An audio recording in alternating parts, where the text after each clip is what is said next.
Hi guys, so welcome back to my YouTube channel. I hope you've been doing well. I am good also for the most part. आज की video बना रही हूँ क्योंकि आने वाले कुछ दिनों में शायद वीकेंड पे भी आई बी बिज़ी और कहीं तो जाना पड़ सकता है मेरे को, तो आई थॉट कि आज ही वीडियो बना लेती हूँ, आज अपलोड करूँ या फिर वीकेंड पे अपलोड करूँ, दैट विल डिपेंड थोड़ा सा. बट येस, आई थॉट कि this today is a good day to make a video. So the book which I am going to review today is not a book जो कि I think कोई भी बहुत ज़्यादा जिस इंसान ने बुक्स पढ़ी है उसने उसका नाम नहीं सुना होगा या फिर शायद पढ़ ही ना हो. उन्होंने शायद ये बुक पढ़ी होगी, शायद ये book they must have ignored because this is too classic और too beginner level for them. ये बुक खुद मैंने अपना CBSE के बोर्ड के करिकुलम के थ्रू पढ़ा था and I use to read this book a lot because मेरे पास किताबों का बहुत कमी था उस टाइम पे. तो जब I started reading, it's not like कि मैं किताबें ख़रीद सकती थी एंड इंटरनेट एक्सेस या फिर अपना PDFs डाउनलोड करके भी बुक्स तब पढ़ती थी जब मेरे पास फ़ोन आया था. राइट, तो उससे पहले मेरे पास जब भी बुक्स नहीं होती थी या तो I use to go to my cousins house और उनकी जो भी किताबें होती थी I use to borrow them. और बोरो देम से मतलब मेरा ये है कि वो अभी तक मेरे पास ही पड़ी हुई है सारी बुक्स, तो वो मेरी बुक्स है अब. और उसके अलावा हम लोग का जो CBSE 9th 10th 11th 12th में बुक नॉवेल्स रिकमेंड करता था फॉर करिकुलम, वो वाली novels I use to have because obviously वो आपके पास होना ज़रूरी है. राइट, तो there these are some novels जो कि शायद मेरे को उस पॉइंट पे I use to read a lot because मेरे पास और कुछ था नहीं पढ़ने के लिए. बट अभी जब when I just saw this book I was like कि I think this also deserves a recommendation. This also deserves a review video because I've read it a lot and this reminds me of a time which is, in my point of view, a very, nostalgic time for me. It's just that कि वो वाला time पे जब किताब नहीं होती थी, तो अब अगर आप तीन चार बार एक ही बुक्स पढ़ रहे हो तो I use to remember all the sentences. मेरे को बहुत सारी बेसिक सेंटेंसेस भी याद हो जाते थे बुक्स के कि अच्छा इसके बाद क्या आने वाला है. अभी because I have a lot of books, अभी I can buy books also, तो अभी मेरे को ऐसा होता है एक बुक पढ़ लिया then I have to buy the next one. तो वो वाला टाइम नहीं रह गया. But yes, it was a very comfortable thing for me.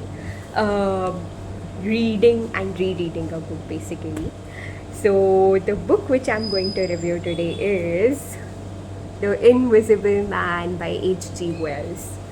I know जो भी बहुत ज़्यादा रीड कर चुके हैं जो लोग, उन लोग के लिए ये बुक शायद या तो पुरानी हो या तो उन्होंने पढ़ी होगी या फिर I think they wouldn't want to read it. I don't know.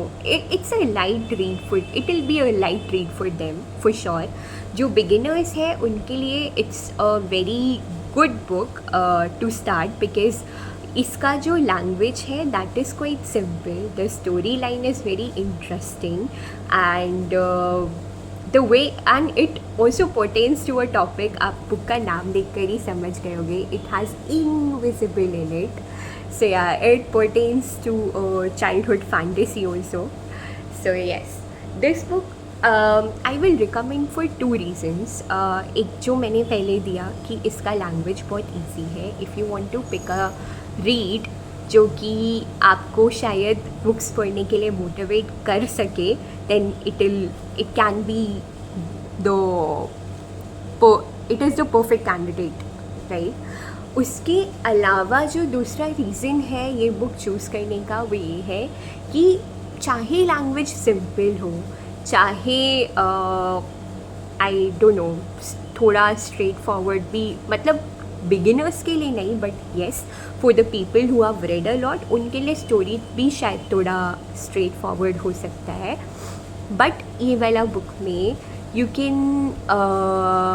you will get to know a character who is very intelligent and उसका इंटेलिजेंस पहले उसको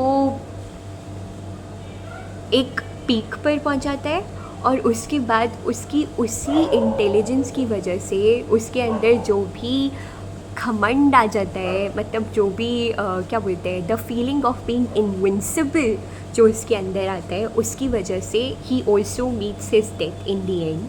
This book has a lot of adventure, how an invisible man goes to hotels and pretends to be because उसको ना शायद ये formula नहीं पता होता कि उसको टर्न बैक कैसे करना है. तो this guy first he enjoys his invisibility and then it becomes a curse for him.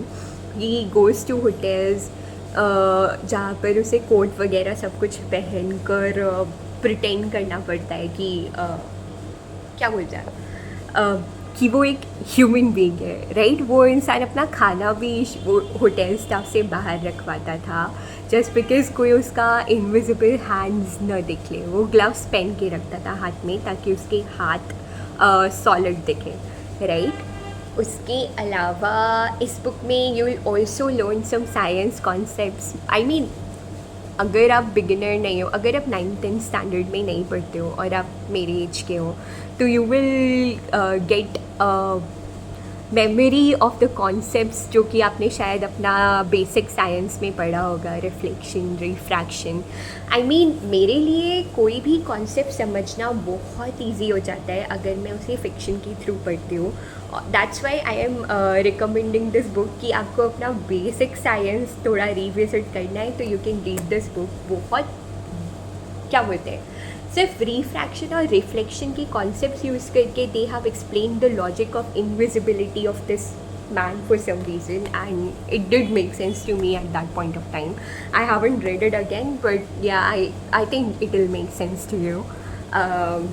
Other than that, उसने जितनी चोरियाँ की है इस बुक में, उसने लोगों से कैसे अपना काम निकलवाया है और फिर इवेंचुअली लोगों ने कैसे अपना बदला निकाला है इस पर्सन से, you will get to know that, or you'll meet a lot of interesting characters also in this book. So yes, this is my recommendation to you for this week, The Invisible Man. I hope you read it. I hope you enjoy it. And if you have already read it through your curriculum or any other reason, then let me know your views on it. Let me know how you liked it. आपको कैसा लगा ये book? क्या आप ये किसी को recommend करोगे? या for this video that's it. Thank you. See you in the next video.